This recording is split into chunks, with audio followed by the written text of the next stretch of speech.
Well, hello, everybody. Thank you so much. Those of you who caught my short notice blast and decided to join me tonight when we're going to be talking about income streams. Well, over the past weeks and months, I started doing a series of videos where we were talking about the progression of increase. People were asking me questions about my video, the one that many people saw where I talked about my testimony. And in that video about my testimony, I explained the progression, the process that God took me through, where he actually spoke to me one day and says, I'm going to teach you how to prosper, and I'm going to break the spirit of poverty off of your life. And so in the course of God walking me through that progression, there were a number of things that I learned along the way. And in the last series of video, hi Asia, welcome. The last series of videos, we talked about a couple of things. I talked one of the first things we talked about was when I was going through the process, and it allowed me to understand that to increase, there was a progression. In other words, there were steps that you had to do, but there were also prerequisites that had to be in place before you can actually step into the next place where you're going to have access to more increase, more wealth. You're going to have less stress on your finances, less stress. Well, this is a process. In other words, it's not something that happens automatically. So, hi, Portia, welcome. So what we're going to be talking about tonight, I'm going to talk a little bit about that process, but what I really want to start driving home this understanding of what income streams are and how do you take the concept of income streams and incorporate them into your life so that you can begin to gradually build wealth. Now, one of the first things I see there, as you come on, please make a note and let me holla. Send me a like, a little heart or a blue thumb or whatever. Let me know you're here. And someone be recording notes as I go. I want you guys to take notes and put those notes in the feed so that when people come along later on and watch this video, they'll see the notes that you guys are leaving for them, okay? Hi, Blessing. Awesome.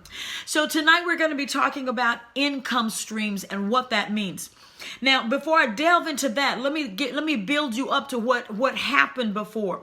What happens to most people when it comes to their understanding of finances in Western culture, whenever people have just one way of getting money, in other words, our culture has been sold a bill of goods in terms of getting people, go to school, get a good education so you can get a job.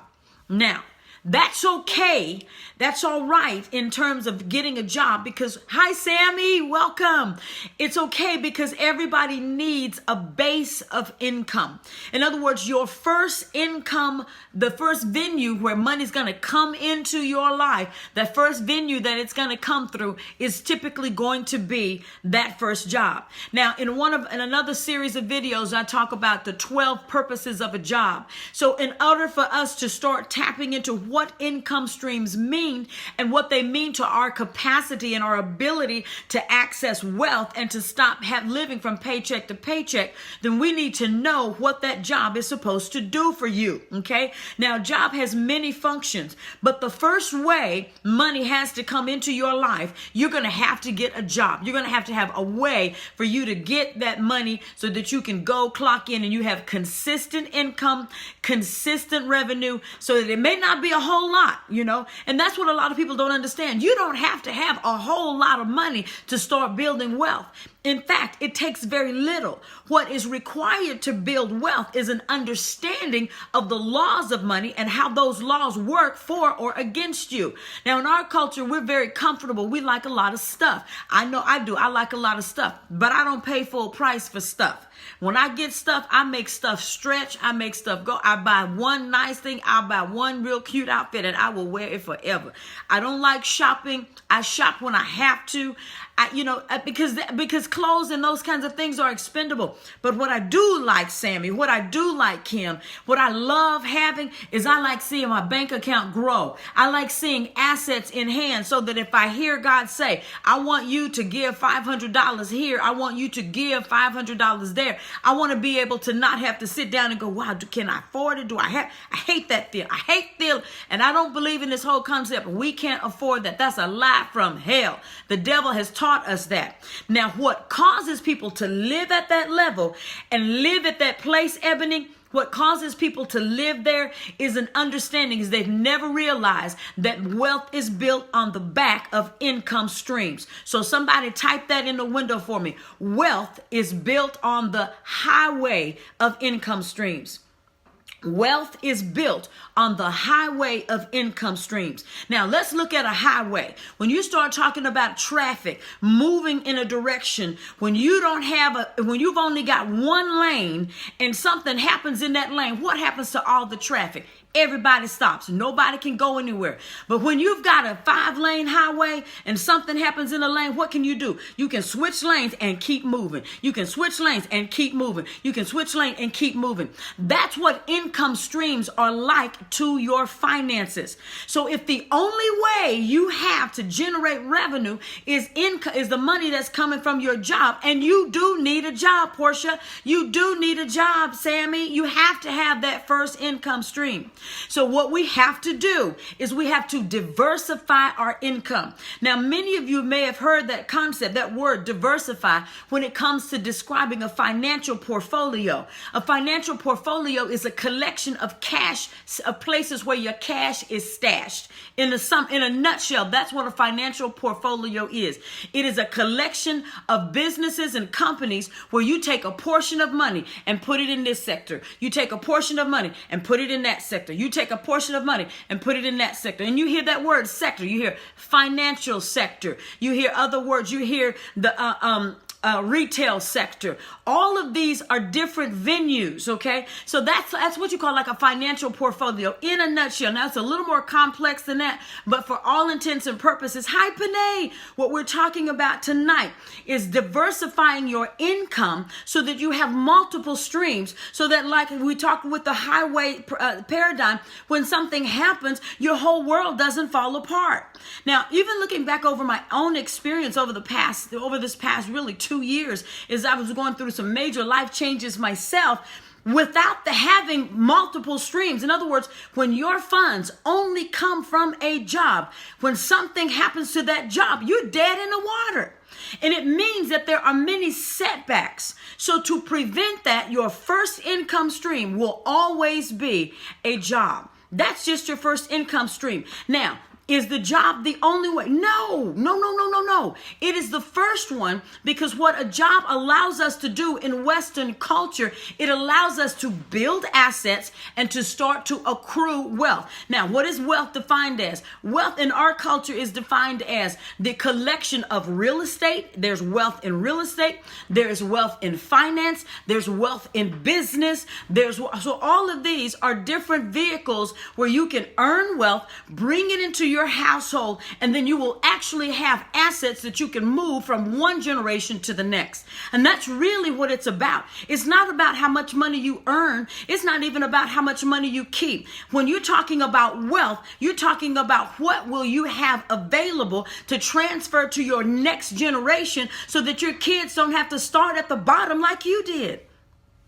And that's what real wealth is about. In fact, if you look at scriptures, when God talked about Abraham, he said, one of the things that I really like about Abraham is that Abraham will teach his children after him. So when you start talking about building wealth and creating money so that you have financial resource, the first thing we'll have to do is understand that wealth is built on the highway of income streams. So now that we realize that, so we have to start understanding that if I'm going to build money that will live live long after I'm gone, I'm going to have to put it in some places. Now, you've heard me talk about this before. Your money, if you make money in this culture, you're either going to give it to Uncle Sam or you're going to stash it in one or more of these 3 locations. You're going to stash it in real estate, you're going to stash it in a business, or you're going to stash it in a financial investment portfolio. You're going to invest it. So one of these 3 ways is where your money has to go. Now, to get your first income stream started, that's easy. Get a job. If you're unemployed, I hear people all the time say, Miss Stella, you know what? I've got this dream in my heart about starting. I've been wanting to start this business, or I want to write. I believe God has told me I'm supposed to write books. Folks, let me explain to you how writing works. People think just because you write a book, everybody's going to come running to you to read your book. Reading your book is an income stream, but there is much more to it than writing a book. Writing it is the easy part. Once you finish writing it, now you've got to create it and to turn it into an income stream. If you're going to be a writer, now you got to have a message. Yeah, you have a book, but what's your message? What is your message? When people hear your message, they read your book. Is your book just about what you went through growing up, how you were molested, beat up, defeated, and all? So, do you know how many people have that same history, that same story? But what we have to do is turn your book's story into a message that brings impact, change, and significance to people's lives so that people will have the power to overcome. So that's what, and so people say, well, why are you so adamant about this? Because I don't want to tell you information about what I went through. What I want my own experience to be is a clue, a series of clues, a series of instructions that you can follow so that you can activate similar results. So the first thing I had to do when I came out of that whole welfare system, Elder Portia Bush, awesome. Thank you for joining us. The first thing I had to do when I came out of it is I had to find a job. But you know what? It was really hard. For a long time, I couldn't find one. So I had to get innovative. I had to be creative. So I had these little bookmarks. In fact, I think I may have one behind me here. Pardon me while I reach in this drawer. I had these little bookmarks that I made when I went to craft shows, and I would sell these. And I'm telling you, it's just a bookmark. But what this little bookmark turned into, it would have sayings on the back, upside down. It would have a saying on the back, and then it would have a painting on the front. It's hand-painted art. Do you know that these bookmarks paid my rent? These books, $800 in bookmarks. I mean, over $1,000 in just bookmarks. Finding people. I sold them to businesses. When I actually had an event for a corporation where I did one. So you know what I did? I took a bookmark and I put the outline of the topics that we had covered in that session on the back of that bookmark, and I sold it as a product to the vendor, to the company that I'd done some customer service training for. That's an income stream. Now they paid me once for the presentation, so I got paid that way. Then they paid me for the bookmarks. I got paid that way. Then they paid me for the workbooks that the people used when I did the session. I got paid that way. You see how you can take one idea and convert it into multiple streams of income.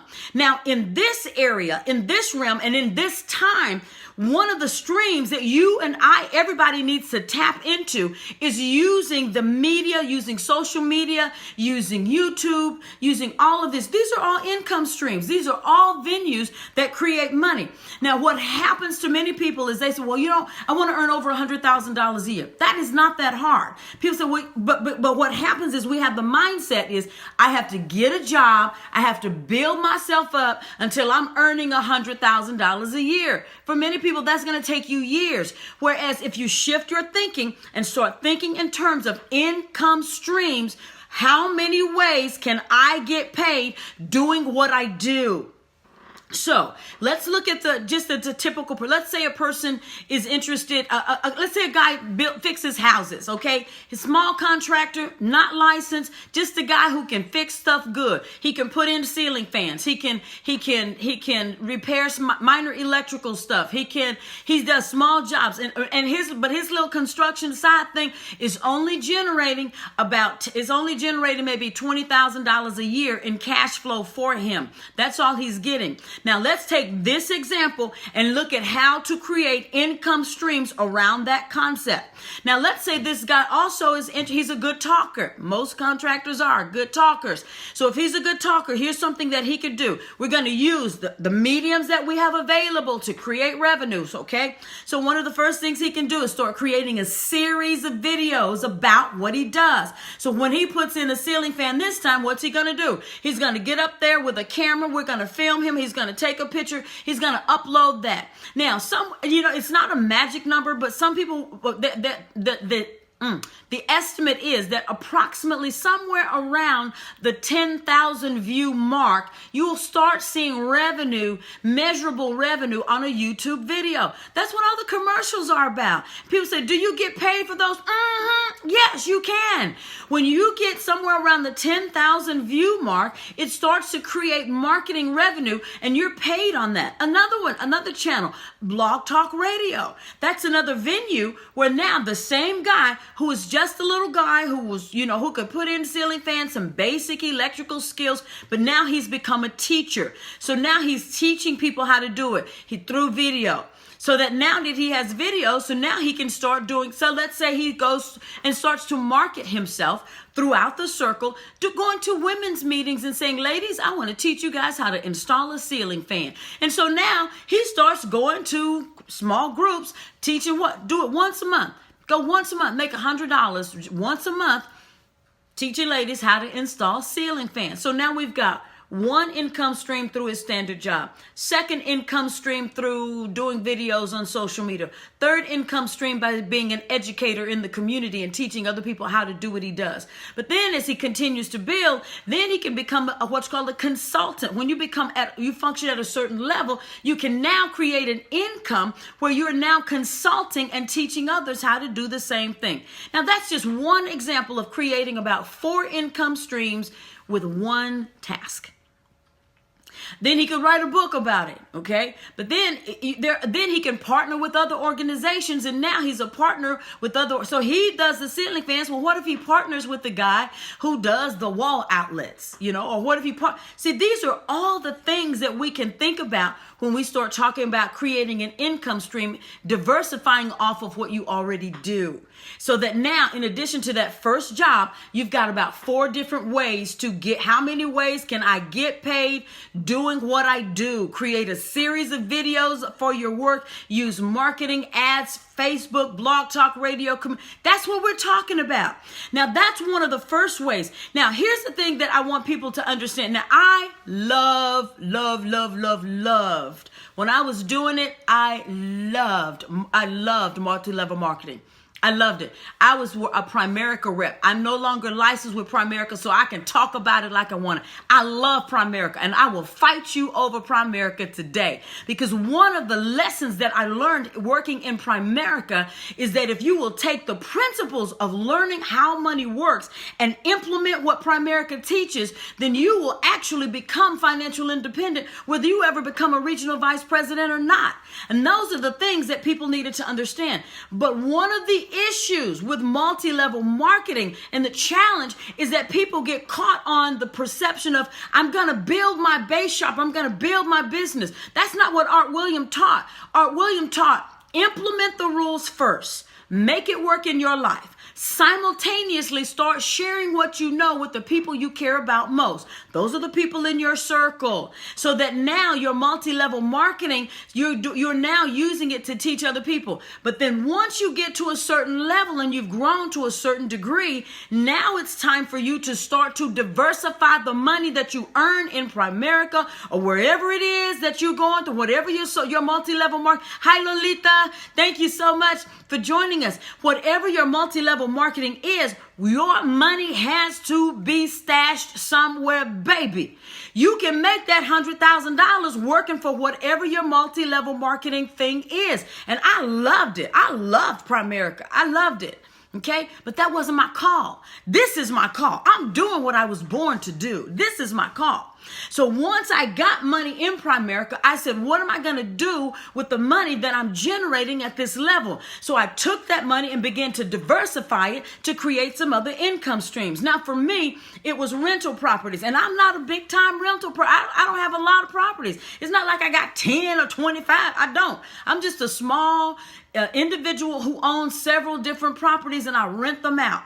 Okay, but it's an income stream. So that what happens is, so you've got your job. That's about $25,000 a year. That's one income stream. Then you got your rental properties and you create another venue. That's about, you add that up. You take your mortgages out, you take your expenses out, and then you created what? Another income stream. Then you go over here and you're doing your YouTube videos. It's small, but let's say you're walking your way to $100,000 a year in income without having to get a job that pays you $100,000, because that's not realistic for most people. Okay, so that now you've got your first income stream. That's your job, $25,000. Then you got your second income stream. You've bought your little rental properties. You got your money there. Then you got your third little income stream. You're doing videos and it's not a lot of money. Let's say you get $500 a month.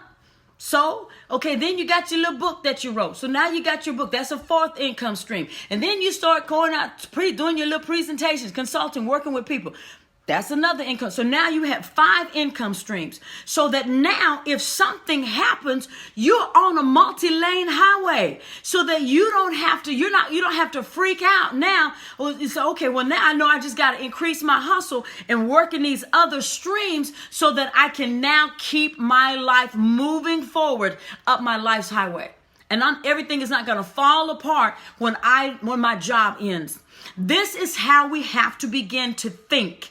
So if you're talking about building wealth, you need to ask, what are the problems I get to solve so that I can use each one of these income streams as a venue to solve a problem for individuals that need what I have to offer. Once I solve those problems, I began to create income. Now, it's really interesting. A couple of days ago, I was in one of my favorite stores doing some shopping, and a lady had come out of the dressing room, and she had 2 cute little boys. And so one of the little boys was probably about 7 or 8 years old, and the other was like, maybe 2, sitting in the buggy. And so when she came out, the door behind her slammed, and she got locked out. And so her 8-year-old, she started to ring the buzzer to get the person to come open the door. And I told her, I said, honey, just tell your baby to slide under the door and open the door. And he slides under the door. He opens the door, and when he comes out, I look at him. I take $1 out of my pocket, and I say, sweetheart, I want to give this to you because it's really important that you learn something. You just solved a problem. You solved a problem for your mother. She had a problem. She got her purse and her stuff is in the dressing room and she's locked out. And you went under the door, you came out, you opened it, you solved that problem. You should be paid for that. And so what you have to remember from now on for the rest of your life, I want you to remember this. When you solve problems, you make money. When you're not solving problems, you don't make any money. So one of the paradigms that I taught myself early on was when my cash flow is low, my problem solving is non-existent. My cash flow is low. So that if you're walking around going, I don't know how I'm going to I don't know what I'm making ends meet, it's because you're not solving any problems. See, problems run parallel. They run parallel to provision. And God allows problems and difficulties to manifest because that between the place of your your aspirations, what you're desiring to see manifest in your life, and the place of when your manifestation, when you achieve it. So between your desire and your achievement, there is a time gap, and in that time gap is the process of our development. So that when you realize that the reason this problem exists is to take me through a progression so that I can develop and begin to solve more problems. And the more problems I solve, it begins to create ways that money will come to me. Streams of money will come into my hands. And I tell people all the time, I'm always going to have money. I reject poverty. Why? Because I will always look for problems that need to be solved. So now When you solve problems, Sammy, that is absolutely right. You make money. When you don't solve any problems, you're not making any money. Problems run parallel to provision. So that now, if you want to increase and increase rapidly, then what you have to think about is, what is the biggest problem that my life can solve right now? Now, here's where the Holy Spirit comes in, and we have to begin to partner with the Holy Spirit, who knows us and our inner workings better than we do. When I started making those bookmarks, I had no idea. I just started doing it as a hobby. Okay. Now, another one that I'll share, I'm going to share this one with you. These are Caillou bracelets. Now, I share this because for this past year, Caillou bracelets, sometimes they made the difference between having stuff paid and not having stuff paid over this past year. Because in this past year, I went through a major life change. For those of you who don't know, Stella got divorced. It's over. But now she is now functioning as a separate financial entity. I don't have a spouse anymore to take up to meet that area where I'm not. So that's over for me. So I had to decide, okay, what other income streams can I tap into right now so that I can begin to create and fill in that gap? And so one day I was sitting around, I make jewelry for myself for fun. Like I make my little earrings, and then I make my little bracelets and all. And I was sitting and I just made this little bracelet. And I thought, I should make this bracelet to go with one of the books that I had written, The Caillou Woman. And The Caillou Woman is actually about this very concept. The woman of Proverbs 31 was a woman of diversified income streams. In fact, if you look at Proverbs 31, what you will find is a woman who had more than a dozen different ways that money came into her house. If you look at things like, for example, look at Proverbs 31, verse 13. She seeks wool, income stream, flax, income stream, and works willingly with her hands. Income stream. Wool. Now, look at wool, just wool alone, okay? Wool comes from what? Sheep. So that means in order for her to work with wool, she had to have a source of supply from sheep that would provide the wool. So she had to have a business relationship, or she had to own some sheep. So either she had a business relationship with people who had sheep who could supply her with the wool that she needed to make merchandise. Flax. Flax is a plant, okay? So that she had to have a relationship with suppliers to get this product so that she could use it to weave a product, to weave clothing. Okay, she's like the merchant ship. She brings her food from afar. So now we're talking about importing and exporting. We're talking about, so now we got 1, 2, 3, 4. We got 1, 2, 3, 4. Importing is when you bring resource into your house. Exporting is when you take resource that you have prepared in your home and you ship it. Okay, so now we're up to 4. She rises also while it's night and day, and yet gives meat to her house and board. She considereth a field and buyeth it. She considers a field, real estate and development. So now she considered a field. That's agriculture. So now we're up to 6 income streams. And with the fruit of her hand, she plants a vineyard. So now we're talking with the fruit of her hand, the money that she makes from the field that she bought it, she flipped it, took the money that she made and planted a vineyard. Now she's into agriculture. She planted a vineyard. She didn't just plant a vineyard. She planted a tree. She planted grapes. Okay, a vineyard produces wine. It produces grape juice. It produces grapes to seed. You take the seeds from the grape, and that's a whole nother income stream. So now you're looking at all of these income streams, and I could go on, man. It's so much in this one passage. She perceived that her merchandise is good, her candle gold. She lays her hands to the spindle. Now we're talking about weaving and textiles. So that's a whole nother income stream. She lays her hands to the distaff. That's another type of weaving device. So you've got one type of weaving that has a loom, but then you've got another one that's suspended. Got different income streams. So now that you understand, this was not just a housewife sitting at home taking care of her husband and her kids. She was a woman who was multi-talented, who used all of the resources that were available to her to generate revenue for her household. So when we understand that, she solved problems. It gets even better. It goes on to say she makes herself coverings of tapestry. Her clothing is silk and purple. Going down to verse 22. I love this passage. Verse 23. Her husband is known in the gates when he sits among the elders. It doesn't say anything about what her husband did. Did you notice that? You notice everything in this passage is about what this woman had going on for herself, and she made it happen for her household. Now, that's not saying that men don't have their place and men don't have their value, but what I believe that this particular woman, and look at verse 24, she makes fine linen and sells it and delivers girdles to the merchant. So now we're talking about fashion merchandising, textiles. All of these are different income streams. So now when we start to realize, when you look at when things get rough, and I hear people say, guys, I just can't seem to get it together. I just can't make ends meet. And I was on the phone with a lady the other day. She said, well, I only get $15,000 a year. I said, well, go make some more money. Well, I don't know how. Well, what else do you know? Well, I'm retired. Well, if you retire, what did you retire from? Do they still need people who do what you do? Don't just sit around and not have any money because you retired. That's stupid. I'm sorry. I didn't mean to call it stupid, but that's not smart. It's not smart, because when you have worked your whole life, you are a walking treasure chest of insight, knowledge, wisdom, and skill. Go back, open your soul up, find somebody who needs what you still have to offer, and put a sign for sale up. My skills are for sale. My knowledge is for sale. Somebody needs what you know. Somebody needs what you can do. Now, here's the other thing.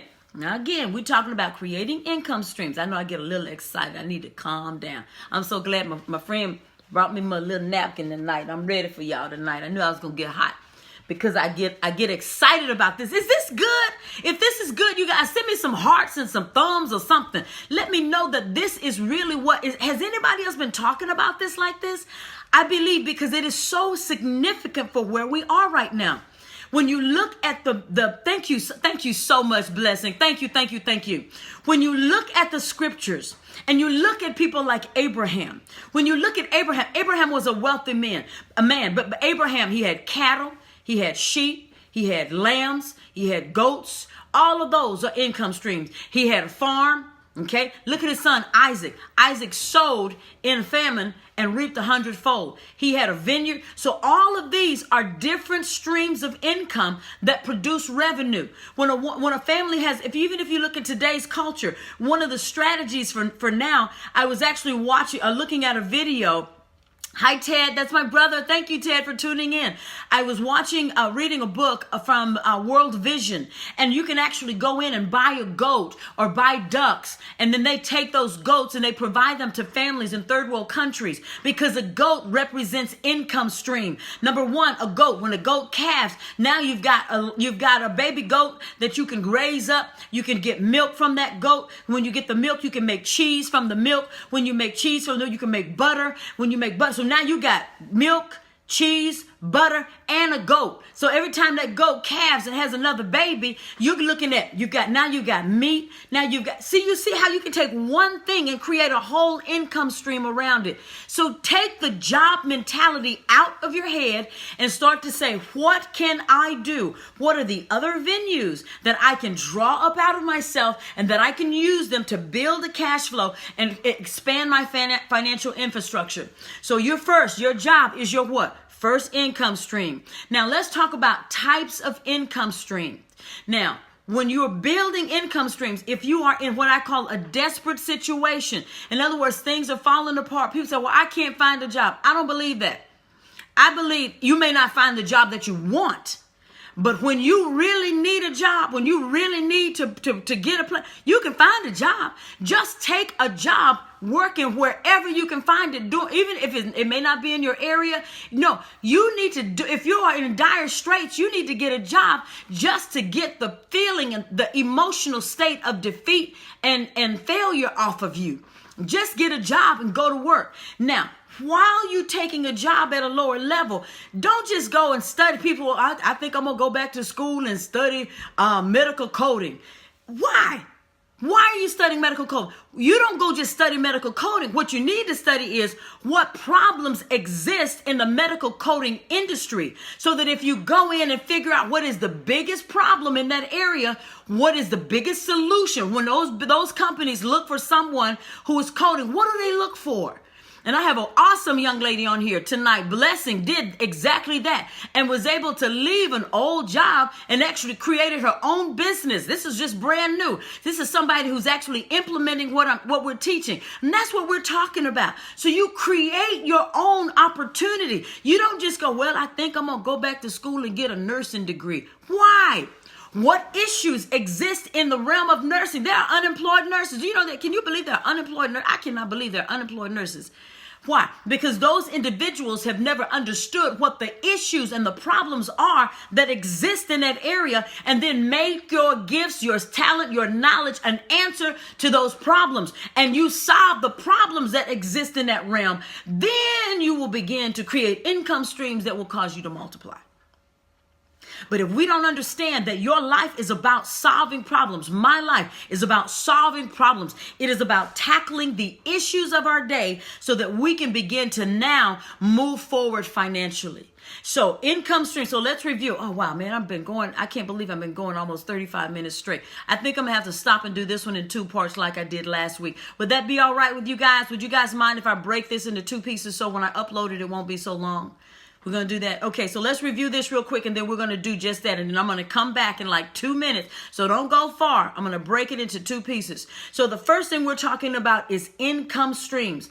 And so we're talking about now, your life is about solving problems. So from now on, whenever you pull your pockets out and all that's in your pocket is white fluff, it's because the size of the problems that you are tackling are not sufficient to create income. The problems that you're tackling are not issues that matter to people enough for them to pay you for what you know. So now what we have to do is to find an area of interest and passion so that we can begin to tap our interest and passion to the greatest need that is associated with what I know. We'll talk about how to do that when we come back. And until then, you make it a terrific day.